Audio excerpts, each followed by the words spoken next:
Glenn Greenwald has been watching carefully. He's an independent journalist who writes on Substack, and you should read his stuff because it's excellent. He joins us tonight. Glenn, thanks so much for coming on. What do you make of this realignment, or was it a previous alignment? What are we looking at?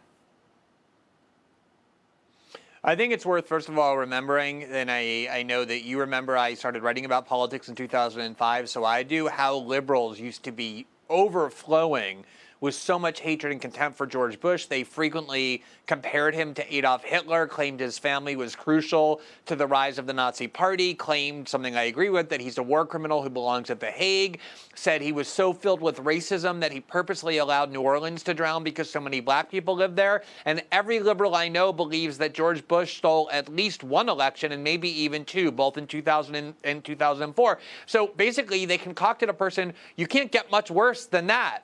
And yet, suddenly, in the Trump years, as he began lightly criticizing Trump, they began saying things like, you know what, I didn't agree with George Bush all the time, but I never questioned his character and his values and his patriotism.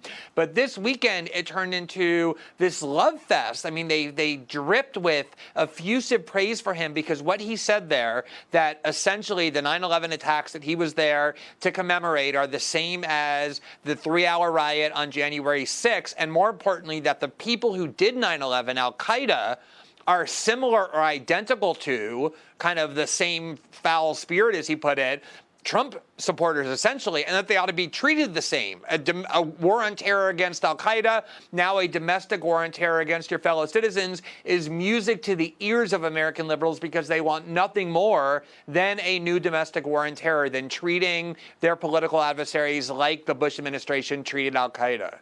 It's such a lunatic and extreme thing to say, to compare. It's like Hitler comparisons. I mean, to compare people whose politics you don't like in the United States, who haven't killed anybody, so far as I know, to Osama bin Laden, why is that not instantly disqualifying just because of the overstatement? The reason is because it is a political priority, and I probably have spent more time reporting on this year than any other topic. It is a political priority of the political class to launch a new domestic war on terror. You can go back to before January 6th, to November of 2020, and see articles in the Wall Street Journal where Joe Biden was saying, my top priority as president, once I get inaugurated, will be to combat domestic extremism.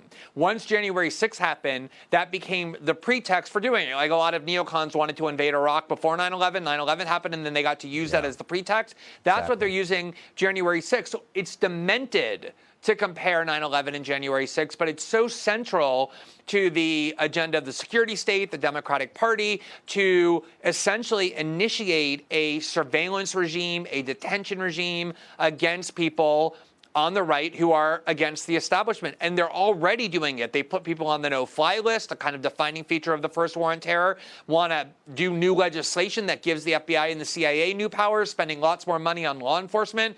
This war on terror is crucial to them. I think you're exactly right. And it's not just going to be people on the right. It's any dissent, anyone who opposes the regime. I think that would include you too, Glenn Greenwald. So good luck. Thank you for coming on tonight.